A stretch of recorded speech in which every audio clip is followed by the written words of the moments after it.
अनिल थत्ते यांनी गिरीश महाजनांच्या संदर्भामध्ये गंभीर आरोप केला की रात्री 1 वाजेनंतर एका IAS अधिकाऱ्यांना त्यांनी 100 वेळा फोन केले। तो उन्होंने बताना चाहिए, प्रूफ देना चाहिए। तो बार बार वही कहते हैं। अगर मैं एक बात उनके बारे में कहूँगा, मैं इतनी निचली बात नहीं करूँगा। उनके घर में की बात है, अगर मैं वो बात कहूँगा तो खड़से को लोग जूते से मारेंगे। गिरीश महाजनांनी माझ्या नावाचं नाव घेऊन नादळ आपट करण्याची काही आवश्यकता नाही आहे। त्यांनी या ठिकाणी पुरावे मागायचे असतील, अन्य काही सांगायचं तर अनिल थत्तेंशी मागावे ना। माजी मंत्री एकनाथ खडसे आणि महायुतीचे मंत्री गिरीश महाजन यांच्यात सध्या वाद उफाळला आहे। अगोदर खडसे यांनी गिरीश महाजन यांच्यावर मोठा आरोप करत म्हटले की महाजन यांचे एका IAS महिला अधिकाऱ्यासोबत संबंध आहेत। त्या महिलेचे नाव देखील मला माहिती आहे, मात्र ते नाव सांगणार नाही। दरम्यान महाजन यांनी स्पष्टीकरण देताना खडसेंच्या आरोपांचा समाचार घेतला। तसेच मी जर तोंड उघडलं तर तुम्हाला लोक जोड्याने मारतील असं वक्तव्य केलं। आता महाजन यांनी दिलेल्या स्पष्टीकरणावर देखील खडसे यांनी भाष्य करत प्रति आव्हान केलंय। अनिल थत्ते यांनी गिरीश महाजनांच्या संदर्भामध्ये गंभीर आरोप केला की रात्री 1 वाजेनंतर एका IAS अधिकाऱ्यांना त्यांनी 100 वेळा फोन केले। आता ही गिरीश महाजनांचे जे IAS अधिकारी यांची आणि यांची गोष्ट आहे, हे सर्वश्रुत आहे, उभ्या महाराष्ट्राला माहिती आहे, आजचं नाही आहे।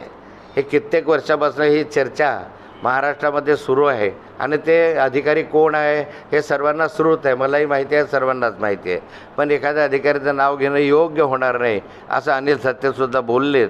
आणि मला वाटतं की असे जे मंत्री आहेत जे IAS अधिकाऱ्यांना फोन करतात असं अनिल थत्तेंचा आरोप आहे, त्यात जर तथ्य असेल त्यांना मंत्रिपदावर आणण्याचा काय अधिकार आहे? नैतिकता आहे की नाही काहीतरी? बायकांना बोलवायचं, बायकांना फोन करायचं असे जर आरोप होत असतील तर ते गंभीर स्वरूपाचे आरोप आहे। आणि त्या संदर्भामध्ये सगळ्यांना माहिती आहे, नावं अनेकांची माहिती आहे। या IAS अधिकाऱ्याचं नाव तर आजचं नाही आहे, गेल्या अनेक वर्षापासून जुळलेलं आहे, अशी चर्चा सर्वत्र महाराष्ट्रामध्ये आहे। जो है एकनाथ खड़से बहुत पोजीशन में है। उनकी लड़की 2 बार गिर चुकी है, उनको मतदार में कोई आधार नहीं रहा है, जनाधार उनको नहीं है, इसलिए फ्रस्ट्रेशन में है। मैं तीसरी बार मंत्री बना हूँ, मेरा उनका संबंध, मेरा उनका प्यार सभी महाराष्ट्र सभी को पता है, सभी लोगों को पता है। मुझे ऐसे लगता है कि फ्रस्ट्रेशन के कारण ऐसी नीची बात की बातें करते हैं, बहुत गंदी बातें करते हैं। बार बार वो 4, 5, 7 साल के मेरे पास ये है, मेरे पास वो है, मेरे पास ये सबूत है। मैंने उनको बार बार चैलेंज किया है, बार बार मैंने उनसे कहा है कि भाई आप एक प्रूफ मुझे दो, बिना मतलब चारित्र हनन का काम मत करो, कमर के नीचे की बातें मत करो। लेकिन उनकी ये आदत जाती नहीं है, बार बार ऐसी गंदी बातें करते हैं। लोगों को पता है खड़से क्या है, नंबर 1 का चोर है।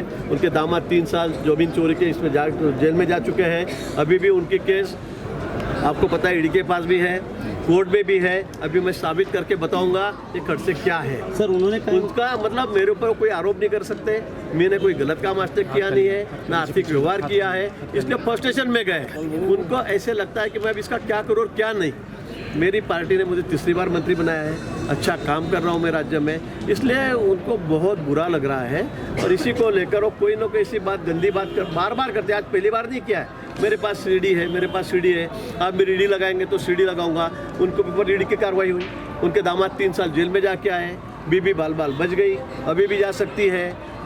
मेरा उनको चैलेंज है कि कुछ तो सबूत बताए। सर बार बार गंदी बातें करना, मतलब चारित्र हनन की बातें करना, इसके साथ उनके पास क्या बचा है? सर उनका कहना है कि उस IAS अधिकारी का नाम मुझे पता है। अरे भाई, तो उन्होंने बताना चाहिए, प्रूफ देना चाहिए। तो बार बार वही कहते हैं। अगर मैं एक बात उनके बारे में कहूँगा, मैं इतनी निचली बात नहीं करूँगा। उनके घर में की बात है, अगर मैं वो बात कहूँगा तो खड़से को लोग जूते से मारेंगे, जूते से मारेंगे, मुंह काला करके घुमाएंगे रोज उसको।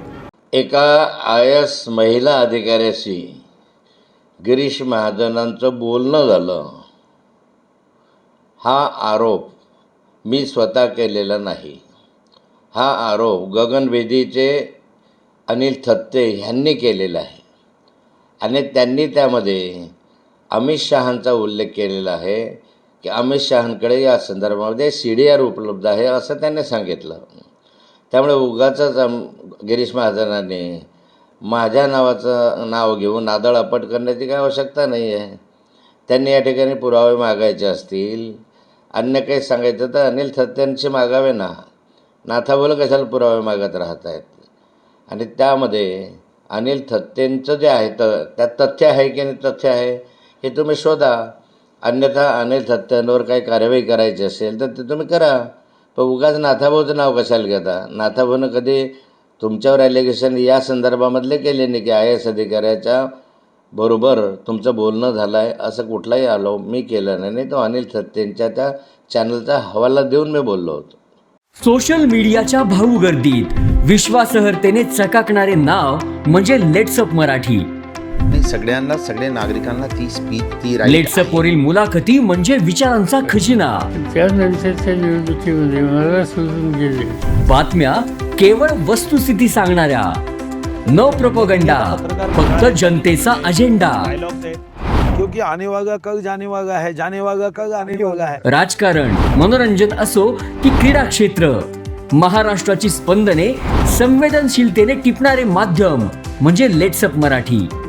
जगासोबत एक पाऊल पुढे राहण्यासाठी लेट्सअपचे ॲप, सोशल मीडिया आणि वेबसाईट सोबत कनेक्टेड रहा.